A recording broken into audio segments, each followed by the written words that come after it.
हे बघा, या बाजूला काय तुटलेले 5 राजवाडे तुम्हाला दिसतील. हे 2 जॉईंट आहेत, पलीकडे 2 सेपरेट तो सिंगल वे आहे. त्या जे 2 झाड आहेत त्याच्या खालच्या दिशेला मागील 2 वर्षापासून भारतीय पुरातत्व विभागाने उत्खनन केले 3 राजवाडे. हे 3 राजवाडे खालच्या दिशेला टोटल 8 वाडे, याला म्हणतात अष्टप्रधान मंडळाचे वाडे. हिंदवी स्वराज्यातल्या महाराष्ट्रातल्या 365 किल्ल्याचा कारभार इथून केला जात होता. त्या काळातल्या मंत्री महोदयांची घरं होती.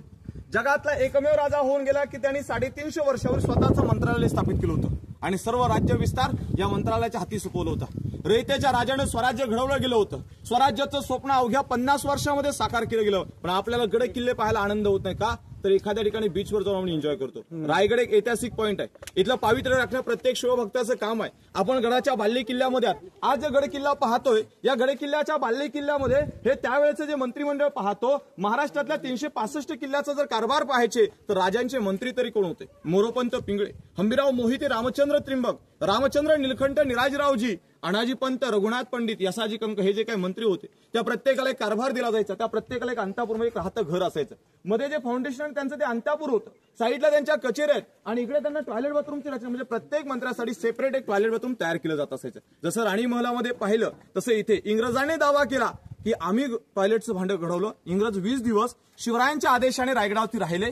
ज्या गोष्टींचा त्यांना इतिहास पाहिजे होता तो घेतला गेला आणि ज्या गोष्टी आवडल्या त्याचे त्याने स्केच काढले गेले आणि ते स्केच काढून त्याला मॉडिफाय केलं आणि तेच आपल्याला महागड्या पद्धतीने विकलं गेलं. हे त्यावेळेचं आपल्याला इंडियन टॉयलेट इथे पाहता आलं. समोर बघा, जाळीमध्ये 2 खड्डे आणि दगडामध्ये पाहतो, याला धान्य कोठार या नावाने ओळखलं जातं. साहेब, रायगडाला खालून वेढा घातला. गडावरती असणाऱ्या 2 ते 3 हजार लोक वस्तीला किमान 6 महिने धान्य पुरेल एवढा धान्यासाठी ते स्टोअर करायचे. शिवाजी राजांच्या नंतर 1733 ते 1780 मध्ये पेशव्यांचं राजवट आलं आणि या पेशवे राजवटीने याचा वापर एक वेगळा करून घेतला. तो म्हणजे काळ कोठडी. चोरी, लबाडी, गुन्हेगारी करणाऱ्यांना 7 दिवस तिथे डांबून ठेवायचं.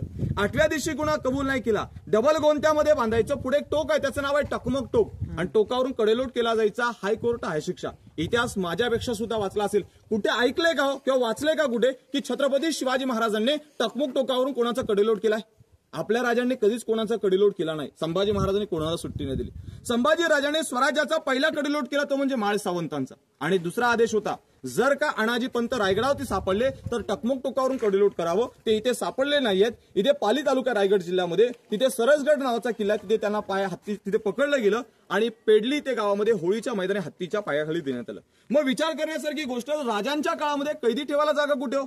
तर या महाराष्ट्रामध्ये आपल्या महाराजांनी 2 किल्ले तयार केले. तुमच्या माहितीनुसार सांगतो, सातारा जिल्ह्यात तुम्ही कधी गेलात तर वासोटा नावाचा किल्ला पाहायला भेटतो.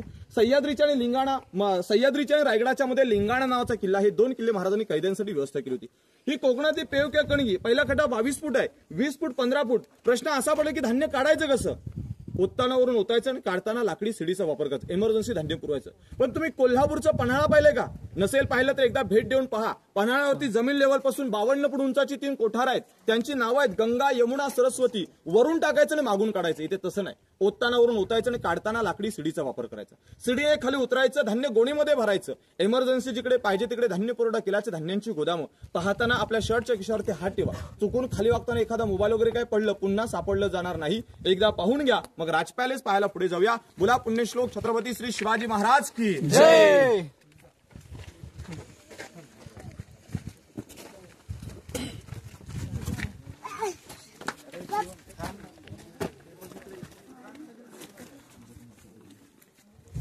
अशोकला टाका मुली